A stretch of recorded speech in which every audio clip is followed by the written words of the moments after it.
Have you ever wondered what if the fundamental rules that run our entire civilization are, well, just broken? Today, we're diving into a really powerful essay called The Transition. It suggests a huge shift in how we think, work, and live together, moving away from a system that's clearly hitting its limits and towards something completely new. And the essay just jumps right in with this quote. It perfectly captures the weird paradox of our time, doesn't it? We've done incredible things, but the cost is becoming, unsustainable. The argument here is that our system has basically become a victim of its own success. So, that leads us to the big question, the one we're going to be exploring today. If the way we're doing things right now can't last, you have to ask, what comes next? Is there another way to run the world? All right, to even begin to figure out where we might be headed, we have to get really honest about where we are right now. So let's take a look at the system we've all built, both the amazing things it's done and the paradox that's at its very core. So this is basically the engine of our current system. For centuries, this simple, incredibly powerful loop drove almost unbelievable growth. You take resources and human attention, you funnel them through a process that creates capital, and then you concentrate that capital. And you know what? It worked. It worked astonishingly well. Back when resources seemed infinite and there was always a new frontier to expand into. Now, here's a really crucial point the essay makes. This isn't about blaming a few bad people or some greedy corporations. The problem is way deeper than that. It's the actual rules of the game, the underlying logic that worked for so long. That logic is now pushing us toward a cliff. The game itself needs to change. So let's really unpack this logic of extraction, because you can't really see the alternative until you get your head around this. Think of it like an operating system that was designed for a world that just doesn't exist anymore. And this just lays out the difference so clearly. Look at the questions on the left from the extractive logic. How can I win? How can I capture more value? It's all a zero-sum game. Now look to the right. The questions from a collective logic are completely different. How can we stay viable together? How can I contribute more than I take? It's a fundamental shift from me winning to us surviving and thriving. So, if we're moving away from this idea of extraction, what are we moving toward? Well, the essay proposes a brand new organizing principle, a new goal for all of us.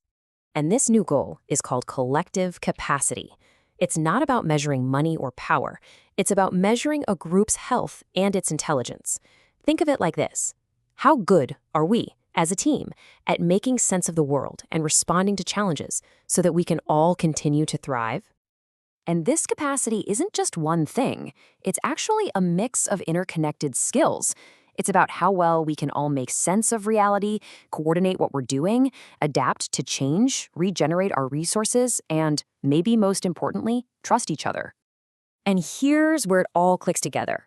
The source argues that the old logic of extraction actually hurts every single one of these capacities. I mean, an attention economy messes with our sense-making. Ruthless competition kills coordination. A new system would be designed to intentionally grow these capacities instead of destroying them. Okay, this all sounds great in theory, right? But how on earth do you change a whole global system? It seems impossible. Well, the essay proposes this really fascinating bottom-up approach it calls the seed strategy. The core idea here is all about strategy.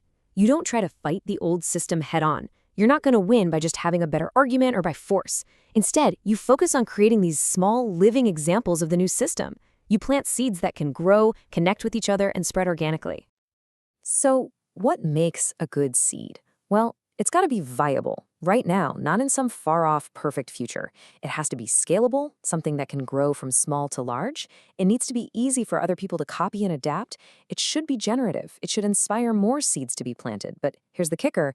It has to be joyful. It has to be something people are drawn to, not something they feel like they're being forced to do. So how does this actually scale up from a tiny seed to a whole forest? Well, the essay lays out a really plausible path. It starts with phase 1, small, isolated seeds. Then, in phase 2, these seeds start connecting into networks that offer real value. By phase 3, these networks are so influential that even mainstream institutions start adopting their logic just to stay relevant. And eventually, you hit a tipping point where the new way just becomes the new normal. This brings us to what might just be the most powerful idea in this entire essay. The motivation for doing all this. It isn't fear or some sense of duty. It's something much more immediate and much more personal. Just let that sink in for a second. The whole point is that the benefits aren't waiting for us at some distant finish line. The reward is in the act of changing how we operate, right here, right now. Think about it. When you shift your own mindset from what can I get to what can I contribute, the effect is instant. You feel more connected, you feel more purpose. And that feeling, that joy, it isn't just a nice little bonus. The essay argues that's the feedback signal, telling you that this new way of operating is way better aligned with our deepest human needs. And so we end not really with a conclusion, but with an invitation. It reframes this massive global challenge into a personal, immediate opportunity. So in your work, in your community, in your own life, what's one small, viable, joyful seed of this new logic that you can plant today?